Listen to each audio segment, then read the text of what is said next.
इन शहबाज के अब्बा का कुछ करना पड़ेगा। जब देखो वक्त पे वक्त शाही फरमान जारी कर देते हैं, जैसे मेरी ज़िंदगी में तो कोई काम ही नहीं सिवाय उनके फरमान की बजावरी के। दाजी की ताज़ा और फौरी हवेली में पेश तलवी के हुक्म से खोलता बुड़बुड़ाता हुआ वो दरवाज़ा खोलकर अंदर दाखिल हुआ था। सामने ही वो कमरे के बीचों बीच चंगेर में रखे रंग बिरंगे फूलों से उलझी नजर आई। इन्हें माग का ये आलम था कि उसे दरवाज़ा खुलने और एक लंबे चौड़े वजूद की आमद तक की खबर ना हुई थी। ये फूल कहाँ से आए आपके पास? करीब आते अचंभे से सवाल हुआ, क्योंकि ये खास फूल बाग के बिल्कुल दूसरे हिस्से में मौजूद गुलबहार बागीचे में पाए जाते थे, जहां मखसूस लोगों को ही आमदोरफ्त का फ़िलहाल इजाज़त थी, क्योंकि ये अभी लगाए नहीं गए थे। बस तजर्बा के लिए बीजों को एक जगह डाल दिया गया था और पहली बारिश के साथ उन्हें अलहदा करके लगाने का इरादा था। ये हमें भी नहीं पता। तभी टहनियों से उलझते उसने हंसकर शाने झाड़े। पता नहीं? फिर आप इनके साथ क्या कर रही हैं? नहीं पता। ये मुराद नहीं पता से मुराद कहाँ से आए नहीं पता। लेकर आने वाले को तो हम आपसे बेहतर जानते हैं। छोटी कैंची की मदद से एक तरतीब में टहनियाँ कुतरती। वो एक मर्तबा फिर दिलकशी से हंसी। मैं जानता हूँ। हाँ ना, ये सारे फूल शहनशाह जी लेकर आए हैं हमारे लिए, न जाने कहाँ से। किस कदर खूबसूरत है ना। पुरजोश अंदाज में बताते सतरंगी फूलों से मिलते जुलते खुशनुमा रंगों ने उसके मली नकूश की शादाबी को भी ताबनाकी बख्शी थी। शहनशाह जी? कहाँ का गवर्नर लगा हुआ है वो? लगावट आमेज तुरबुल तर्ज इंतखाब उसकी तेवरियां चढ़ा गया था। आप ही ने तो कहा था वो इस बाग के मालिक व मुख्तार हैं। लेकिन उधर तो रावी चैन ही चैन लिख रहा था। लेकिन उसके बरजस्तगी लिए मतानत आमेज जवाब पर दिलावर ने भवें सकोड़ कर अपनी जोजा को देखा, जो यूं मोहब्बत और तवज्जो के साथ फूलों पर ज़ोको शौक निछावर कर रही थी, गोया ये फूल नहीं अनोखी सौगात हो। दांत कचकचाते उसने मखरूती उंगलियों से उलझी नाजुक टहनी को देखा। बड़ी बेदर्दी से जड़ समेत उखाड़ कर लाए गए फूलों पर उसकी जोजा की खुशी और इश्तियाक का ये आलम था कि अगर जो शहनशाह जी गुलदस्ता बना लाते तो बईद नहीं मोहतरमा उन्हीं के कॉटेज में एक गोशा अपने लिए ढूंढ लेती। तुझे अब और किसी का ना होने देंगे कभी। तू भाग गया है हमें अब खुद को हमारा समझ। तवज्जो और इन्हमाक की नोयत ने यकायकी दिमाग में रकाबत की अजब सी लहरें उठाई थी, जिससे जन्म लेती फजूल सोचों ने ख्यालात को हसास कर दिया था। तभी वो झल्ला कर उसकी तरफ बढ़ा। छोड़ भी दे इन्हें, क्या फजूल से कीचड़ लगे फूलों पर वक्त ज़ाया कर रही हैं। कोफ से टोकते उसने चंगेर उठाकर एक तरफ करना चाहा था। अरे ऐसे कैसे? वो बेचारे न जाने कहाँ से हमारे ख्याल से लेकर आए हैं और हम फेंक कर उनके खलूस की बेकदरी कर दें। वो चंगेर वापस गिरफ्त में लेती लगावट से बोली तो उधर हरीफ ज़ादे की सही मायनों में बस हुई। बेचारे, आपके जज्बा अकीदत को देखते हुए मुझ पर बताना फ़र्ज़ है कि आपके बेचारे शहनशाह जी ने बाकायदा उन फूलों को इम्पोर्ट करवाया, क्योंकि हमारे मुल्क में ये फूल नहीं होते। सीने पर बाजू बांधते कच्ची लकड़ी की तरह सुलगते उसने 32 के 32 दांत पीसते उसकी मालूमात को वुसअत दी। वाकई? पुतलियों में ताज्जुब समोए घनेरी पलकों की झालर इश्तियाक से उठी तो शहनशाह जी की गर्दान से पेचोताप खा रहे दिल ने बेसाख्ता एक बीट मिसकी। ताज्जुब है? बेचारे शहनशाह जी ने आपको नहीं बताया? महान है फिर तो बेचारे। खफा खफा अंदाज में भवों को उठाते उसने इस बात में सर हिला। उस लम्हे उसकी कैफियत उस जिद्दी बच्चे जैसी थी जो अपनी पसंदीदा चीज़ों को लेकर बेहद हसास होता है और जिसे गवारा नहीं होता कि ज़रा सा भी अपनी चीज़ या इंसान को बांटना। खिड़की में उन्होंने दस्तक दी तो हमने वहीं से ले लिया। आप होते घर तो आप उनसे पूछ लेते। आपको उनके इशारे किनारे समझ में आते हैं ना? वो अफसोस करने के अंदाज में बोली। गोया इधर कोई जलकर कोयला हो रहा था, उधर मासूमियत की इंतहा थी। न जाने हकीम साहिबा आज कौन सा नुस्खा आजमा रही थी उस पर। गर्दन सहलाते उसने कुलस कर सोचा, अगर आपको अपने शहनशाह जी की सौगात को खराज तहसीन पेश करने से फुर्सत मैसर आ जाए तो तैयार हो जाइए। हवेली बुलवाया है शहबाज के अब्बा ने। जैकेट बेड पर उछालते खफकी भरे अंदाज में मुत्तला करता वो नामहसूस अंदाज में उसके उठने का मुंतज़िर था। हाँ, दीजान ने बताया था, हम ये गुलदस्ता दीजान के लिए ही बना रहे हैं। उन्हें पसंद है खूबसूरत और खुश रंग फूल। वो हनूस गुलदस्ते पर निगाह जमाए बोलती हुई खड़ी हुई। इस दर्जे नज़र अंदाजी पर खून के घोंट भरता वो तनफन करता अलमारी की तरफ बढ़ा। आप ठहरे, हम निकाल देते हैं। वो फूल लिए ही मसरूफ़ सी करीब आई। कोई ज़रूरत नहीं, आप अपने शहनशाह जी के तोहफे का ख्याल मकदम करें, मैं ये जहमत खुद उठा लेता हूँ। वह नरोटेपन से टोक गया। उसके छुपने की कोशिश में खुलकर नाराज़गी जताने पर मजीद जब्त ना करती वो खिलखिला उठी। आप बिना? हंसते हुए नफ़ी में सर हिलाते उसने कबर्ड खोला ही था कि यकदम से दिलावर की डोर पर हाथ रख देने से वो सटपटा कर खुले हिस्से में समाई, जबकि वो नाकाफ़ी फासला समेट कर अपने मजबूत हाथ एक खुले और एक बंद कबाड़ के दरवाजे पर जमाता फरार की राहें मसदूद कर गंभीर तासुरात से सजा। बारोब चेहरा उसके करीब लेकर झुका। आपको हंसी आ रही है? दबे लहजे में हुए सवाल में जज्बों की कई दास्तानें सुलग रही थी। तजाद उसकी गहरी आंखों का उसके चेहरे पर ठहरा, गहरा इर्तिका जो मानो अंदर तक उतर जाना चाहती हूँ। नहीं, वो हम तो बस। उसकी निगाहों से खाइफ होते जुबान ने फिलफोर साथ छोड़ा।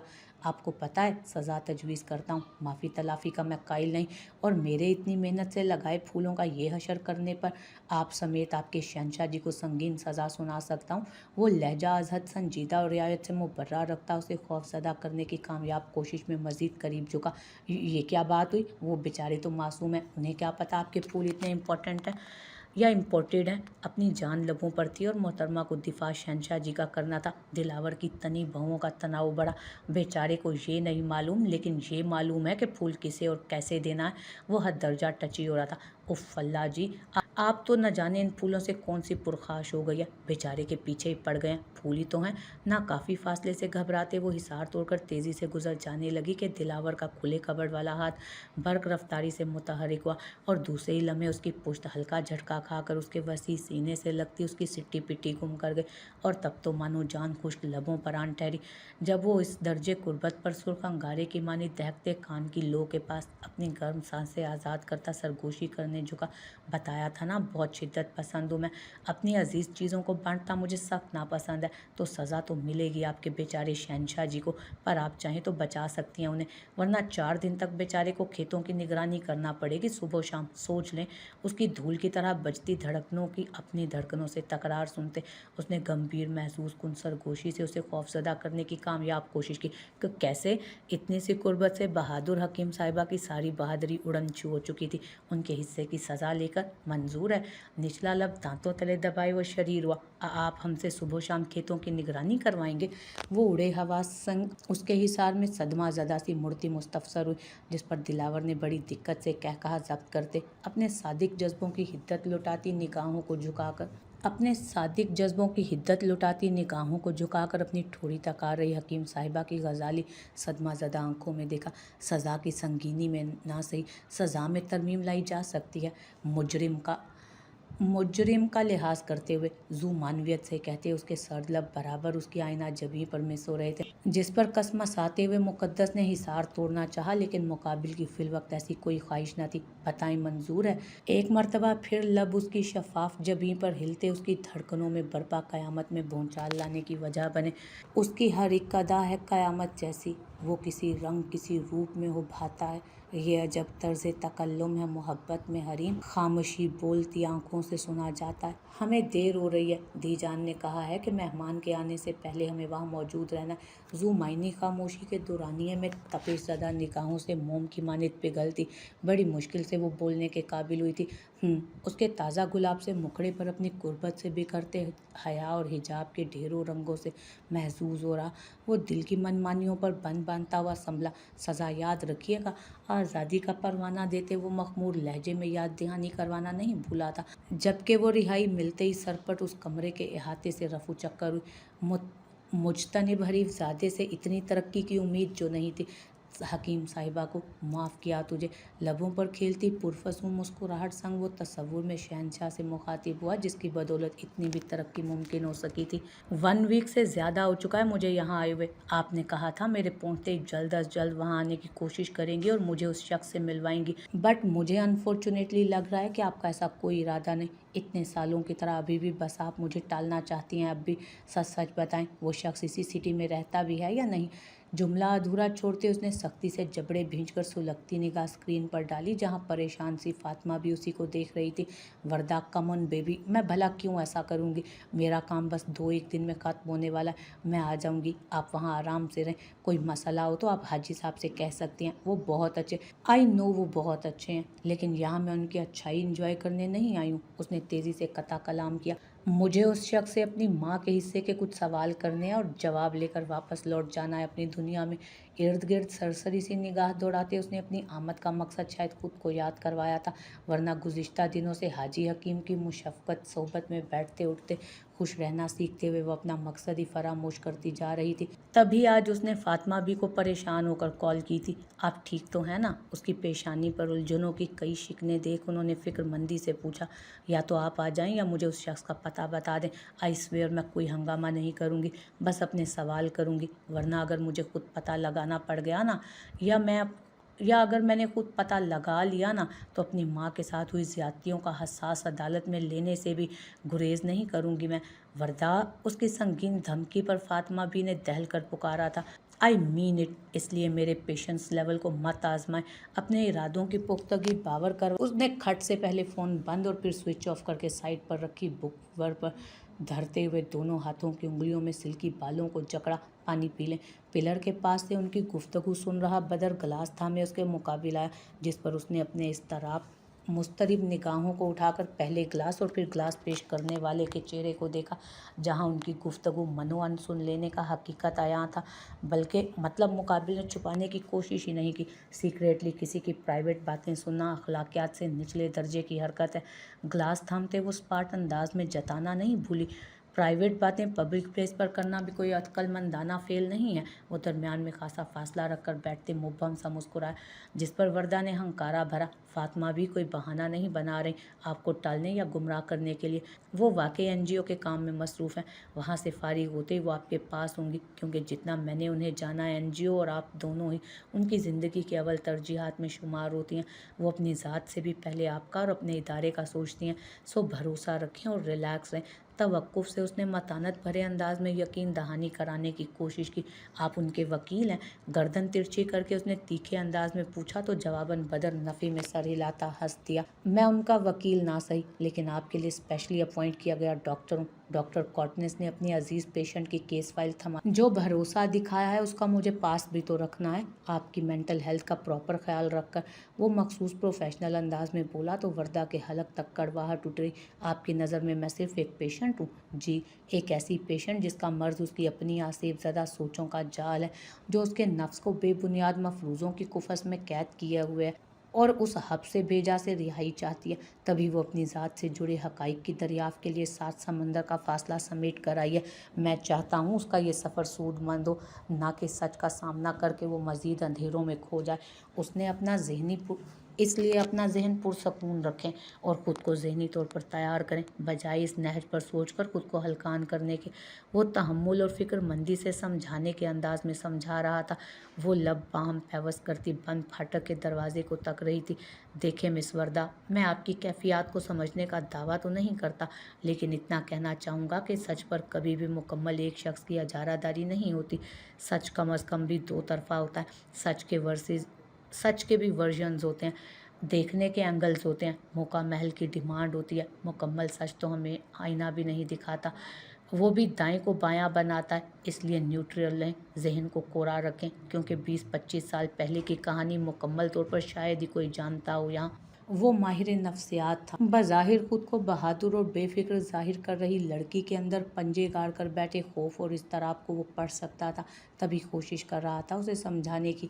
जवाबन वो कुछ नहीं बोली थी, बस खामोशी से हरे भरे सहन के मुख्तलिफ गोशों पर स्पाट निगाह घुमाती रही, जो डूबते हुए सूरज की नहीफ नारंगी किरणों से नहाई अजीब यासियत ज़दा समा बांध रहा था। वरदा बेटे आ जाएं, आज हम पकोड़े बनाएंगे। फिर चाय के साथ लुत्फ़अंदोज़ होते हुए मैं आपको एक और दिलचस्प किस्सा सुनाऊंगा बदर के बचपन का। दहलीज पर खड़े होकर दोनों की गुफ्तगू सुन चुके हाजी हकीम ने कसदन अनजान बनते बशाश आवाज़ में हाँक लगाई तो वो महवियत तर्क करके आवाज़ की सिमत दौड़ी थी। झुर्रियों ज़दा पुर नूर चेहरा, वही दुनिया जहान की मुलायमत और शफ़क़त लिए वो मुस्कुराते हुए उसके मुंतज़िर थे। वो सारे परागंदा सोचों को झटकती हाथ झाड़ कर खड़ी हुई। रोज़ाना हाजी हकीम के साथ कोई ना कोई नया तजर्बा करते उसे दिलचस्प किस्से सुनाते थे वो, और उस वक्त उसका मूड भी ऑफ हो रहा था। लिहाजा वो बिना पसुपेश उनके पीछे चल दी। पीछे बदर उन दोनों की दोस्ती पर होले से मुस्कुरा दिया। ढलती शाम हवेली में गहमा गहमी वाली रौनकें लेकर उतरी थी। खसूसी मेहमान तशरीफ़ ला चुके थे सारे। दाजी का खास बावर्ची उकबी सहन में हंडिया चढ़ा चुका था, जहाँ से खाने की सहर अंगेज़ खुशबू पूरे फ़िज़ा को अपनी लपेट में लेना शुरू कर चुकी थी। बैठक में रिफ़्रेशमेंट की भेजी गई लड़कियाँ किचन में एक दूसरे का हाथ बटाने के लिए मौजूद खुशगपियों में मसरूफ़ थीं। जब वहाँ पके फल की तरह आर्यन साहब अपनी गैंग के साथ आ धमके थे। मुकद्दस सूरत से दुपट्टा पेशानी तक खींचती मुलाजमा की आड़ में हो गई, जबकि मिज़राब दूबद उसके साथ लगी थी। सारे मर्द हज़रात शराफत से मर्दाने में बैठे हुए हैं, तुम्हें मुंह उठाए जनानियों में घुसते शर्म नहीं आती? आ रही है, इसीलिए तो ये मैं तुम्हें यहाँ मुंह देने आया हूँ। ये लो फ्रिज में रख दो। कछुए की तरह मुंह निकाल कर वो मिज़राब की जानिब बढ़ा तो उसकी फुलझड़ी पर किचन की फिजा ज़ाफ़रान हुई। साथ मिज़राब का खलफिशारे खून बढ़ा। आर्यान उस्मानी, मैं पूछती हूँ तुम यहाँ से जाने का आखिर लोगे क्या? मिज़राब के ज़ब्त का पैमाना लबरेज हुआ। 2 बोल 2 गवाह 2 जोड़े में सादगी वाली रुखसती। व्हाट? उसके बरजस्ता जवाब पर मिज़राब समेत सभी की आंखें उबल कर बाहर आई थी। ढलती शाम हवेली में गहमा गहमी वाली रौनकें वापस लेकर उतरी थी। खसूसी मेहमान सारे तशरीफ़ ला चुके थे। दाजी का ख़ास बावर्ची उकबी हिस्से में हंडिया चढ़ा चुका था, जहाँ से खाने की सहर अंगेज़ खुशबू पूरी फ़िज़ा को अपनी लपेट में लेना शुरू कर चुकी थी। बैठक में रिफ़्रेशमेंट की भेजने के लिए लड़कियां किचन में एक दूसरे का हाथ बटाने के लिए मौजूद खुशगपियों में मसरूफ़ थीं। जब वहाँ पके फल की तरह आर्यन साहब अपनी गैंग के साथ आ धमके, मुकद्दस सूरत से दुपट्टा पेशानी तक खींचती मुलाजमा की आड़ में हो गई थी, जबकि मिज़राम दूबदूस के साथ लगी हुई थी। सारे मर्द हजरात शराफत से मर्दाने में बैठे हुए, तुम्हें मुंह उठाकर जनानियों में घूमते हुए शर्म नहीं आती? आ रही है, इसीलिए तो ये मैं यहाँ मुंह देने आया हूँ। ये लो फ्रिज में रख दो। कछुए की तरह मुंह निकाल कर वो मिज़राब की जानिब बढ़ा तो उसकी फुलझड़ी पर किचन की फिजा ज़ाफ़रान हुई। साथ मिज़राम का खलफिशारे खून बढ़ा। आर्यान उस्मानी, मैं पूछती हूँ तुम यहाँ से जाने का आखिर लोगे क्या? मिज़राब के ज़ब्त का पैमाना लबरेज हुआ। 2 बोल 2 गवाह और 2 जोड़े में सादगी वाली रुखसती। व्हाट? उसकी बरजस्ता जवाब पर मिज़राब समेत सभी की आंखें उबल कर बाहर आई थीं। तुमने ही तो पूछा ना तुम मेरी ज़िंदगी में आने का क्या लोगे? ऑफिशियली तो ऐसे ही आया जाता है किसी की ज़िंदगी में। आंखें पटपटा कर वो फ़ौरन बीपा बच्चा बना तो उसकी बात की गहराई में उतरते। एक मरतबा फिर किचन की फ़िज़ा कहकहों की जद में आई थी, जबकि मिज़राब मारे इश्तियाल और खिफ़त के कंधार हुई थी। अब 1 मिनट के अंदर अंदर तुम यहाँ से दफ़ा नहीं हुए ना आर्यन उस्मानी, तुम्हारा कत्ल कर दूंगी मैं। मारे गुस्से के उसने मुलाजमा के हाथ से चाकू झपट लिया था। ईजी ईजी ईजी, 1 मिनट होने दो, मैं फिर चला जाऊँगा। दोनों हाथ खड़े करते वो भी बाज ना आया। तुम मुकद्दस भाभी, आप प्लीज़ अपने शोहरे नामदार को वापस बुलवाएं, वही इस आसमानी बला के होश ठिकाने लगा सकते हैं। बिल आखिर वो ज़िद चोकर मुकद्दस की तरफ मुड़ी। वो शुरफा के ऊपर वाले दर्जे से ताल्लुक़ रखते हैं, इसलिए फ़िलवक़्त वो हवेली में मौजूद तक नहीं। इत्तला से वही हैज़ उठाते तरसील हुई। और तुम भटकी आत्माओं के कबीले से ताल्लुक़ रखते हो जो हर तरफ भटकते फिर रहे हो। नीलम ने आंखें निकाल कर तंज किया। हाँ ना दोशीज़ा, भाई सा तो महान है और मैं अदना इंसान। तुम इंसान नहीं, शैतान हो, जिसका काम इंसानों की ज़िंदगी दूभर करना है। मिज़राब की सही मायनों में बस हो गई थी, तभी वो मिर्चें चबाने लगी। ऑफिशियली तुम मुझे अपने अंडर ले लो, इस तरह फ़कत तुम्हारी ही ज़िंदगी दूभर करूँगा। क्या कहती हो? उसने चहक कर आँख का कोना दबाते ऑफ़र की। मरो तुम यहाँ, मैं ही दफ़ा हो जाती हूँ। मिज़राब धप धप करती हुई वहाँ से खुद ही वॉक आउट कर गई थी और वो भी अपने हज़फ के मैदान छोड़ जाने पर निराश होता शाने झाड़ता निकल गया। सारे लोग वहाँ बैठक में बैठे हैं और तुम यहाँ कौन सा चिल्ला काट रहे हो? दाजी जो अभी बैठक की महफिल से उठकर आ रहे थे, उसे इत्मीनान से अपनी नेकबख के घुटने से लगे। शुगल फरमाता देख बिगड़े, चिल्ला तो नहीं काट रहा, अपनी जाने तमन्ना के साथ क्वालिटी टाइम स्पेंड कर रहा हूँ, जो आप अपनी बचपन की सहेली के साथ कर रहे थे। आँख का कोना दबाते उसने ताक कर फुलझड़ी छोड़ी। हे लड़के, क्या बकवास की तुमने? दीजान के चौंक कर सर उठाने पर दाजी बुरी तरह बौखलाए। मैं बकवास कर रहा हूँ? जाने दिलावर, इन गुनाहगार आंखों ने अभी अभी देखा इन्हें अपनी बचपन की सहेली के साथ राजो न्याज करते और मुस्कुरा भी रहे थे। तोबा तोबा, 2 का 4 लगाते उसने बाज़ाब्ता दोनों कानों को हाथ लगाया। सुगरा बाजी आ गई। दी जान ने आंखें सुकेड़ कर बराह रास्त बौखलाई। दाजी से इस्तफसार कम, तस्दीक ज़्यादा चाहिए।